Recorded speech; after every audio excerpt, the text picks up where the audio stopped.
બરાબર છે.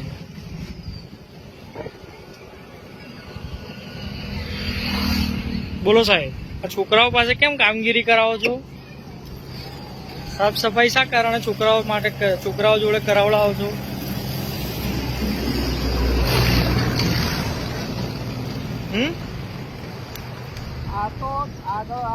ના પણ આ ભણવાનું સાહેબ એમનો ચાલુ ક્લાસ છે સાહેબ.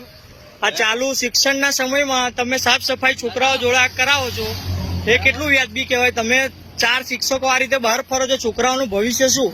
તમે પગાર સાહેબ શેનો લો છો?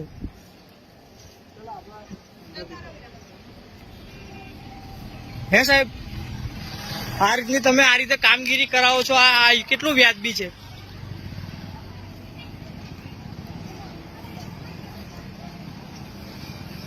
કોણ છે આના પ્રિન્સિપલ સાહેબ? કોણ છે? તમે જ છો.